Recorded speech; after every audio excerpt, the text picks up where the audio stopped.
Sir okay.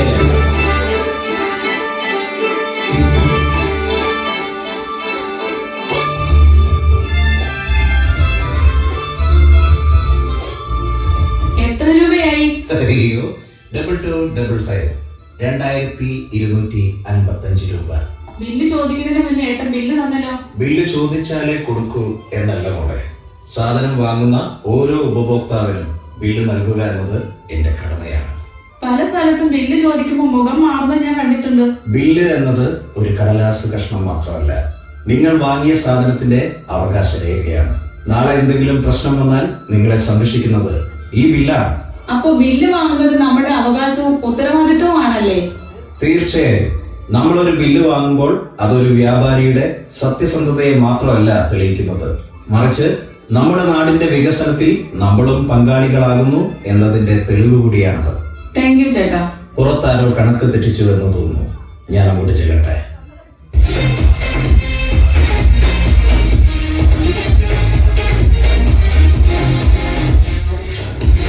പടക്കങ്ങൾ എന്നും എന്നൊരു ബിസിനസ് ആയിരുന്നു. നിങ്ങൾക്ക് ആവശ്യമുള്ളത് പണമാണ്, എനിക്ക് ആവശ്യത്തിലധികമുള്ളത് പണം. എന്നെ ഇട്ടുമൂടാനുള്ള പണം ഞാനെന്ന് ദുബായിൽ ഉണ്ടാക്കി വെച്ചിട്ടുണ്ട്. എന്താ കുട്ടിയുടെ പേര്? ഉണ്ണിമായ. ഉണ്ണിമാങ്ങ, നല്ല പേര്. ഇതെന്താണെന്നറിയോ? അബ്ദുള്ള. ഇതെന്താണെന്നറിയോ? ഷെയ്ഖ് അബ്ദുള്ള. അങ്ങ് ദുബായിൽ ഷെയ്ഖിന്റെ വലങ്കയായിരുന്നു ഞാൻ. ബില്ല് ഞാൻ തന്നാൽ മതിയോ? വേണ്ട. താല്പര്യമില്ല? ഭൗതി മനസ്സ് വെച്ചാൽ ഇവിടെ ഭയങ്കര പൊന്നീറ്റ ശല്യം. ഞാൻ പോട്ടെ.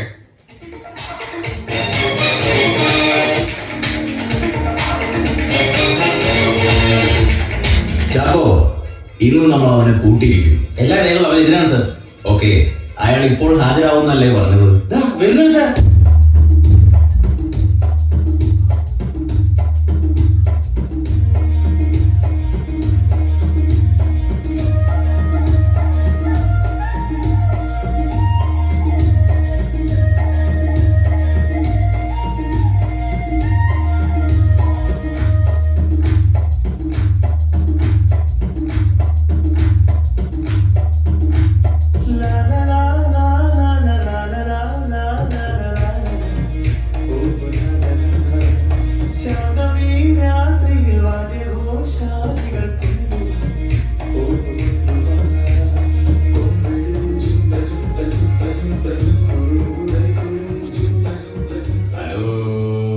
We are from GST enforcement. ഞാൻ Sethuramaiyer, state tax officer. If you don't mind, താങ്കൾ സ്ഥാപനോടമയും ഈ വണ്ടിയിലെ ചരക്കുകളെ കുറിച്ച് കൃത്യമായി വിവരങ്ങൾ നൽകാൻ അറിവുള്ള ആളും ആണെന്ന് ഞാൻ കരുതുന്നു. ഞാൻ ജോർജ്. എല്ലാവരും എന്നെ ബഹുമാനത്തിൽ ജോർജ് സാറേ എന്ന് വിളിക്കും. സാറിന് എന്താ അറിയേണ്ടത്? നമുക്ക് പെട്ടെന്ന് കാര്യത്തിലേക്ക് കിടക്കാം മിസ്റ്റർ ജോർജ്. ഇതിൽ ഇൻവോയ്സോ ഇ-വേ ബില്ലോ ഇല്ല. 50,000-ൽ കൂടുതലുള്ള ഡീലർ ട്രാൻസാക്ഷന് ഇൻവോയ്സിനോടൊപ്പം ഇ-വേ ബില്ലും വേണം എന്നുള്ളത് നമ്മുടെ നാട്ടിലെ കൊച്ചു കുട്ടികൾക്ക് പോലും അറിയാം. അതറിയാമായിരുന്നിട്ടും എന്തിനായിരുന്നു മിസ്റ്റർ ഇങ്ങനെ ഒരു കടത്ത്?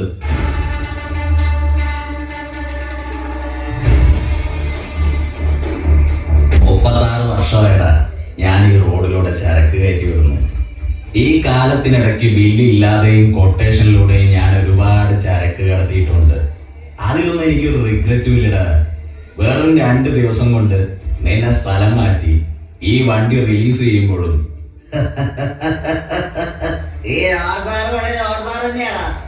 നീ ആരെയാണ് ഈ പേടിപ്പിക്കുന്നത് എന്നെ?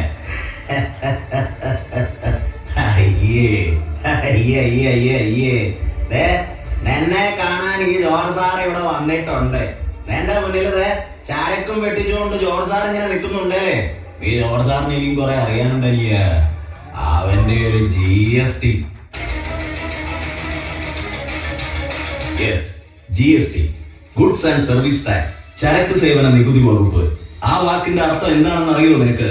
അതറിയണമെങ്കിൽ ആദ്യം നീ ചരക്ക് എന്താണെന്ന് അറിയണം, സർവീസ് എന്താണെന്ന് അറിയണം, അതിലുപരി ടാക്സ് ഇവന്റ് എന്താണെന്ന് അറിയണം. അധോലോക ശൃംഖലകളിൽ നിന്നും നീ പഠിച്ച നിയമമല്ല GSTയുടെ നിയമം. പഞ്ചസാര മുതൽ ആഡംബര കാറുകൾ വരെയുള്ള ചരക്കിന്മേലുള്ള GST, പാർക്കിംഗ് ഫീസ് മുതൽ ഹോട്ടൽ ഭക്ഷണം വരെയുള്ള സേവനങ്ങൾക്ക് മേലുള്ള GST, ലോട്ടറി മുതൽ അങ്ങ് കുതിരകൾക്ക് മേൽ വരെയുള്ള GST, പാവപ്പെട്ടവനെ ബലിയാടാക്കി സ്ക്രാപ്പ് കടത്തിയും സ്വർണം വെട്ടിപ്പ് നടത്തിയും നിന്നെ പോലുള്ളവർ അർഹതയില്ലാതെ നേടുന്ന കൊള്ളലാഭമല്ല ഞങ്ങളുടെ GST. രാജ്യത്തിന്റെ വരുമാനത്തിന്റെ സോൾ, ആത്മാവ്. കള്ളക്കടത്ത് സംഘങ്ങൾ അടവെച്ച് വിരിച്ച നിന്നെ പോലുള്ള സ്നോബുകൾക്ക് GSTയുടെ ഈ ആത്മാവ് തൊട്ടറിയാനുള്ള സെൻസ് ഉണ്ടാവണം, സെൻസിബിലിറ്റി ഉണ്ടാവണം, സെൻസിറ്റിവിറ്റി ഉണ്ടാവണം. Chacko, ask him. എന്റെ പൊന്ന് സാറേ, രക്ഷിക്കണം സാറേ, സാർ എന്നെ ചതിക്കരുത്. ടാക്സോ പെനാൽറ്റിയോ എത്രയാന്ന് വെച്ചാ അടച്ച് ഇനി മുതൽ ജോർജ് ഈ പണി നിർത്തിയേക്കാം.